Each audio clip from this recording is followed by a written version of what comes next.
Pourquoi l'anglais est si compliqué? Et cette présentation faisait suite à une période de ma vie où je venais de rater l'occasion d'aller aux États-Unis parce que je n'avais pas un bon niveau en anglais. Thank you for your attention. Je n'ai absolument rien compris de ta présentation. Tu parlais anglais ou chinois? Et c'est là que je me suis dit, il y en a marre. Je me suis mis à écouter des podcasts, à lire des livres, à fréquenter des environnements qui parlaient anglais. Et ça a payé. En mettant en place le système que je m'apprête à vous partager dans cette vidéo, j'ai pu m'améliorer pour passer de A2 à presque B2. C'est une stratégie en 4 points clés qui se complètent. 1. Écoutez beaucoup en anglais. Que ce soit des podcasts, des livres audio, tu dois beaucoup écouter en anglais. Il y a 2 avantages à cela. Premièrement, tu fais des progrès sans t'en rendre compte. Comment ça? En écoutant tous les jours en anglais des livres audio, des podcasts, tu vas commencer par comprendre certaines expressions, tu vas améliorer ton vocabulaire et tout ça se fera naturellement. Deuxièmement, ils sont vachement pratiques. Vous pouvez écouter des podcasts en conduisant, en allant à l'école, en faisant ce que vous voulez, en faisant du sport, en faisant la vaisselle. Oh, Sal, tu m'écoutes? Quoi? Laisse tomber. N'en faites pas trop quand même. 2. Parler anglais dès que l'occasion se présente. Et je pense que c'est l'une des choses les plus difficiles lorsqu'on n'a pas un bon niveau en anglais. On a peur du jugement des autres. Je me rappelle mes heures passées dans des cours d'anglais. La prof pose une question. J'ai une idée, mais j'ai du mal à m'exprimer, j'ai du mal à le dire. Et je ne sais pas pourquoi. Quand le moment arrive pour faire des ateliers, je commence à stresser parce que je me rappelle ce moment où je vais chercher un mot en anglais et je ne vais jamais le trouver. Ce que tu dois savoir, c'est que nobody cares. Wow, quel accent. Répète un peu. Nobody cares. Personne ne se soucie de ta façon de parler anglais. Les gens sont concentrés sur eux-mêmes. Profiter de chaque occasion pour s'exprimer, c'est aussi aller à la rencontre des autres, provoquer des situations où tu seras amené à parler anglais. Il y a 3 semaines, je suis tombé sur la vidéo d'un gars qui expliquait comment est-ce qu'il est devenu bilingue en anglais et j'étais bluffé. Je me reconnaissais dans ce qu'il disait et j'ai décidé de l'écrire sur Instagram pour le remercier parce qu'il commençait sur YouTube, il n'avait que 500 abonnés. Il y a juste 3 semaines, il n'avait que 500 abonnés et je me suis dit, bon, on va se soutenir un peu. C'était quelqu'un d'exceptionnel, on a pu échanger et bien sûr en anglais. Et cette vidéo, pour vous dire, lui a fait passer de 500 à peu près 17 000 abonnés sur sa chaîne YouTube. C'est énorme. Je suis à 400 et si toi tu suis cette vidéo et que tu n'es pas encore abonné, c'est le moment.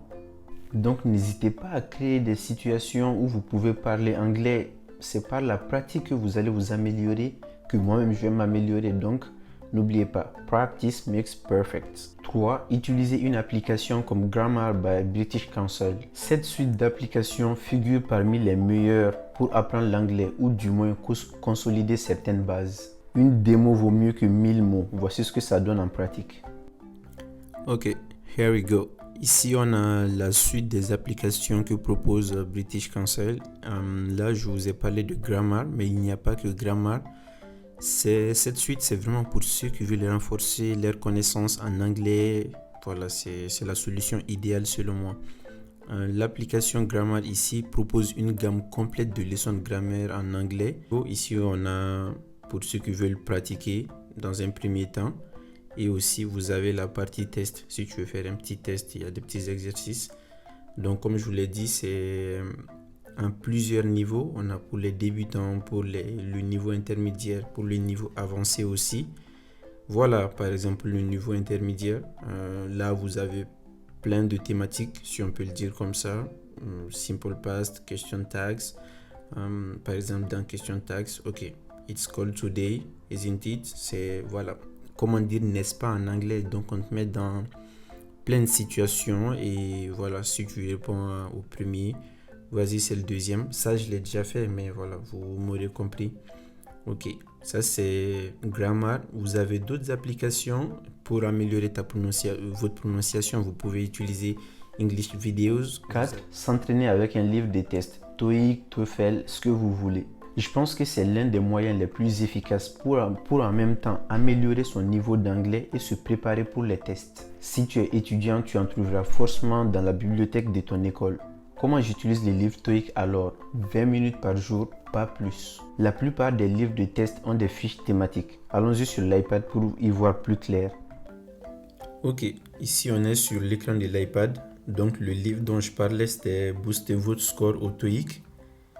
C'est une version de 2018, mais vous pouvez trouver des versions plus avancées, 2019, 2020 ou même de 2023, c'est déjà sorti. Donc le livre ou les livres de tests en général se présentent ainsi. Vous avez à chaque fois des fiches thématiques. Les fiches thématiques sont des fiches qui traitent des thèmes, voilà, comme son nom l'indique. Donc ce que vous pouvez faire, c'est par exemple étudier une fiche tous les 3 jours. Ok, je prends 2 jours pour apprendre le vocabulaire et le troisième jour, je fais un test pratique. Comme vous pouvez le voir ici, fiche 1 ou fiche 1, vous l'avez 2 fois. La première, à la page 96, c'est vocabulary et à la page 104, c'est TOEIC practice. Voilà, comme je vous l'ai dit, vous pouvez trouver ces livres dans des bibliothèques de votre école, université ou sinon voilà, dans la bibliothèque de la ville. Je pense que vous n'aurez aucun souci à le trouver. Par exemple, lorsqu'on regarde ici, fiche 10 Education, voici ce que ça donne. Vous avez les mots-clés. Quels sont les mots qu'il faut connaître, qu'il faut savoir si on veut passer le test du TOEIC dans tel domaine. Ici, on a college, education, degree, grade. Voilà, il y a plein d'autres choses que vous allez découvrir. Il y a des explications. On les emploie dans des expressions pour que vous puissiez voir comment est-ce qu'on les utilise. C'est vraiment très pratique.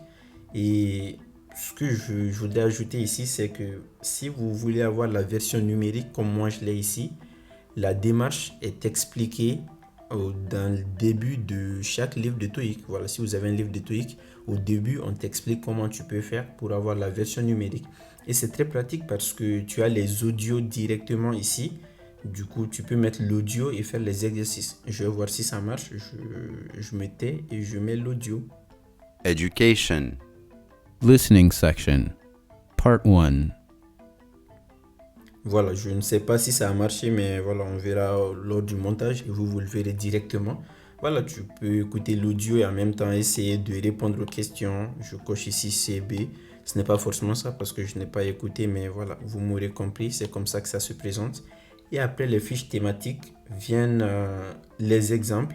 Dans cette version, on a 4 tests pour pouvoir s'exercer. Donc, c'est vachement pratique.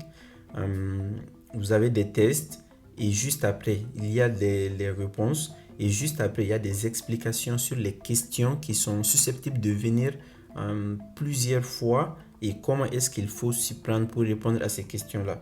Donc, je vous le conseille, faites un tour dans les bibliothèques, faites un tour là où vous voulez, mais voilà, c'est le conseil que je vous donnerai pour, on va dire, vous aider à vous préparer au mieux au test et à améliorer votre grammaire, votre vocabulaire.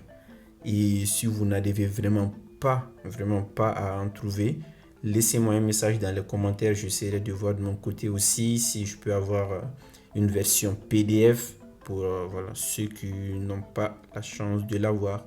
Dites-moi dans les commentaires si vous voulez qu'on se fasse une petite séance TOEIC. Voilà, on trouvera un moyen pour le faire ensemble. Et